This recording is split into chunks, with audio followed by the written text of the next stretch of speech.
ये वीडियो दोस्तों फीमेल्स के लिए है। अगर आप हेयर फॉल एक्सपीरियंस कर रहे हैं तो ये वीडियो आपके लिए है।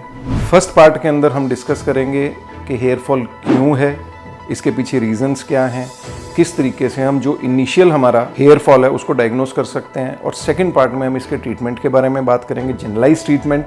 एंड फाइनली हम ये देखेंगे कि स्कैल्प माइक्रोपिगमेंटेशन SMP एक ऐसी टेक्निक है जिससे नॉन सर्जिकली हम एक अच्छी लुक एक्सपेक्ट कर सकते हैं। हेयर लॉस ज़रूरी नहीं कि एक कैजुअल हेयर लॉस ही हो या सीजनल हेयर लॉस ही हो।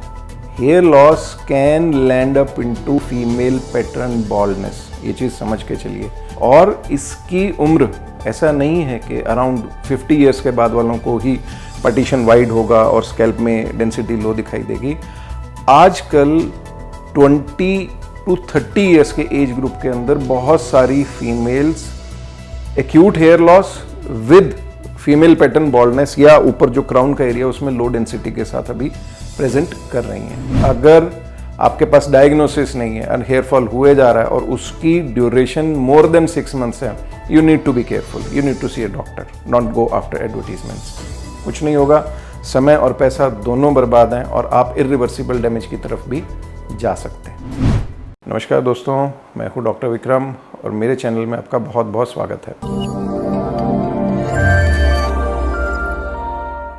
जो मैं लाइव वीडियो आज आपके सामने लेके आया हूँ वो है फीमेल पैटर्न हेयर लॉस या फीमेल पैटर्न बॉल्डनेस, और उसका ट्रीटमेंट हम किस तरीके से कर सकते हैं और क्या क्या उसमें स्ट्रेटजीज़ हमारे पास हैं, कैसे फॉलो किया जाए, हाउ टू स्टार्ट विद, इसी के बारे में हमारा ये आज का टॉपिक ऑफ डिस्कशन है।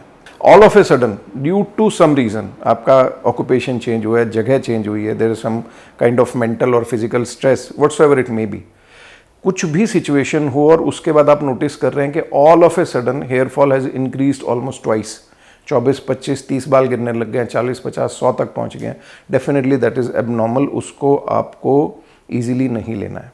Then you can land up in the next stage जिसमें हम लेबल कर देंगे कि अभी आप फीमेल पैटर्न हेयर लॉस के अंदर आ गए हैं। सो पहला पॉइंट हमारा जो एक्यूट हेयर फॉल हो गया या डिफ्यूज बॉल्डनेस अगर मैं स्कैल्प के ऊपर दिखाई दे रही है, तो ये दो चीज़ें हैं जिसके लिए कि आपको तुरंत अपने डर्मेटोलॉजिस्ट को, ट्रैकोलॉजिस्ट को, प्लास्टिक सर्जन, जिसे भी आप फॉलो करते हैं, आप वहाँ से सलाह ज़रूर लें। Don't take it casually.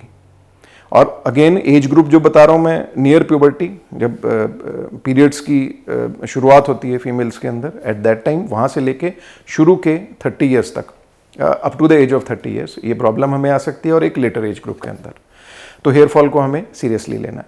अब हाउ टू स्टार्ट विद, जैसा पहले भी मैं हर वीडियो में एक ही चीज़ बताता हूँ, फीमेल्स के अंदर मोस्ट कॉमन जो डेफिशिएंसी हमें देखने को मिलती है इंडिया में, that is iron deficiency, low haemoglobin, low ferritin levels and low D3 levels. सबसे पहले हमें यहाँ से स्टार्ट करना है। आयरन और D3 आप अपने लेवल पे प्लेंटीफुल लीजिए। आप थोड़ा सा गूगल करेंगे, you will get the routine dosages के किस डोज से कैसा किस तरीके से आपको इफेक्ट रहेगा, वो ज़रूर स्टार्ट करिए। आयरन का 1 कैप्सूल डेली रहता है, and I want go into the details of the medicine कि आपको कैसे लेनी है, वो प्लीज़ आप देख लीजिए। बट आयरन और D3 ये दो चीज़ें आप रिप्लेनिश करिए पहले।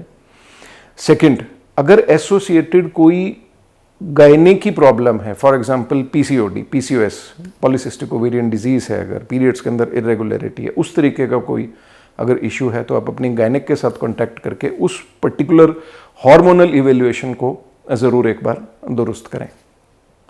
ये दो चीज़ें अगर आपकी करेक्ट हो गई हैं, यानी कि न्यूट्रिशनली आपका ठीक हो गया, प्रोटीन इनटेक ओके है, D3 ठीक है, आयरन ठीक है, एंड हार्मोनली सब कुछ ठीक है, and last but not the least, अगर hair fall is associated with obesity, sudden weight gain हुआ है या वेट पहले से ज़्यादा है और प्यूबर्टी के बाद में एकदम से हेयर फॉल नोटिस कर रहे हैं, that is again a grave sign. Weight एक बहुत बड़ा दुश्मन है, ओवरवेट, फैट जो है वो जो बॉडी के अंदर सर्कुलेटिंग ईस्ट्रोजन्स हैं उनकी ज़्यादा कन्वर्जन करता है टेस्टोस्टेरोन के अंदर, एंड अगेन टेस्टोस्टेरोन जो प्री डिस्पोज्ड फीमेल्स होती हैं उनको अगेन जैसे मेल्स के अंदर पैटर्न बॉल्डनेस करता है वैसा फीमेल्स के अंदर भी करता है। तो ये कुछ शुरू की प्रिलिमिनरी चीज़ें हैं।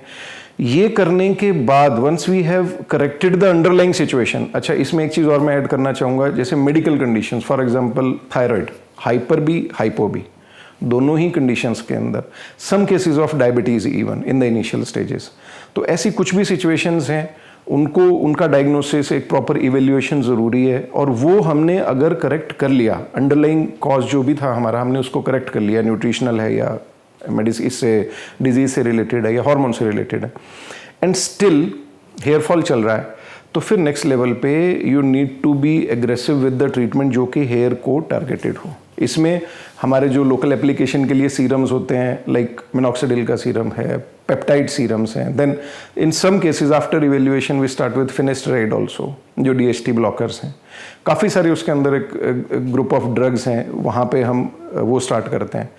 अल्टीमेटली इससे भी अगर हमें करेक्शन नहीं मिलती, नेक्स्ट स्टेज पे we can do PRP treatment, और PRP with derma roller done at your own place, इसका 2-3 सेशन लेके भी अगर हेयर फॉल करेक्ट नहीं होता, then definitely things are serious at some point.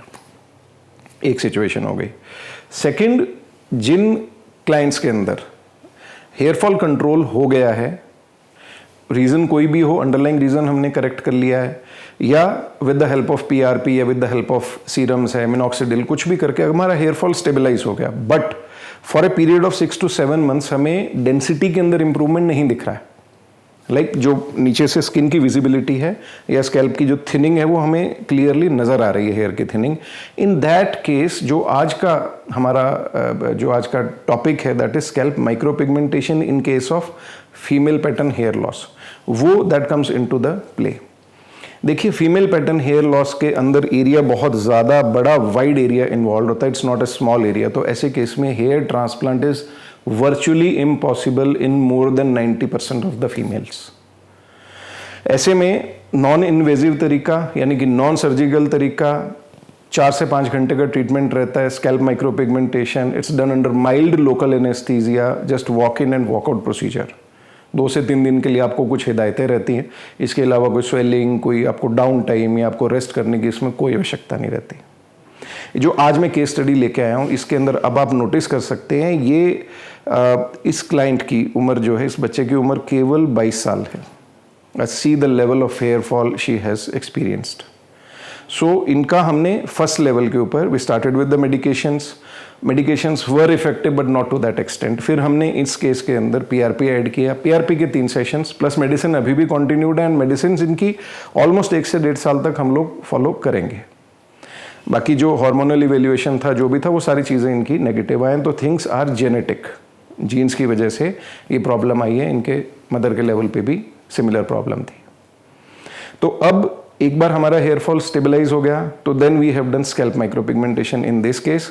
अभी बिफोर वाली आप पिक्चर्स देखिए, इसके अंदर यू कैन सी के ग्रॉसली पूरा जो टॉप ऑफ द स्कैल्प है सारे का सारा इन्वॉल्व, और इस थिनिंग के साथ it's very depressing to live unless and until you cover your head. So you are always in a situation. ऐसे केस में हमने SMP किया। ऑल्दो SMP इज लाइक, हमने dots, micro nano dots scalp के ऊपर हम प्लेस कर देते हैं। यू कैन सी के टैटू का बहुत ही एक रिफाइंड तरीका स्कैल्प माइक्रोपिगमेंटेशन है। हेयर की थिकनेस और उसका कलर मैच करके हमने स्कैल्प के ऊपर माइक्रो डॉट्स लगा दिए इन अ पर्टिकुलर डेंसिटी, ताकि जो हमारा सी थ्रू इफेक्ट है वो कम हो जाए। इससे डेफिनेटली जो 3D एक जो बाल के साथ हमारी एक लुक आएगी वो नहीं आती, बट स्टिल चीज़ें पहले से बहुत ज़्यादा बेहतर हो जाती हैं, आपका कॉन्फिडेंस गेन हो जाता है। प्लस इस पर्टिकुलर केस में जैसे हम देख रहे हैं, एज भी यंग है, मेडिसिन ने काम कर लिया है, अभी अपना टेक ओवर कर लिया हेयर फॉल को, तो over a period of 1 to 1.5 year ये सब हमारा अभी स्टेबलाइज होके और चीज़ें और ज़्यादा इम्प्रूव हो जाएंगी। सो एक बार कॉस्मेटिक इंप्रूवमेंट के लिए scalp micropigmentation is the best treatment, but provided कि हमारा hair fall is under control. There is no point in doing scalp micropigmentation unless and until hair fall is controlled, right? So ये है।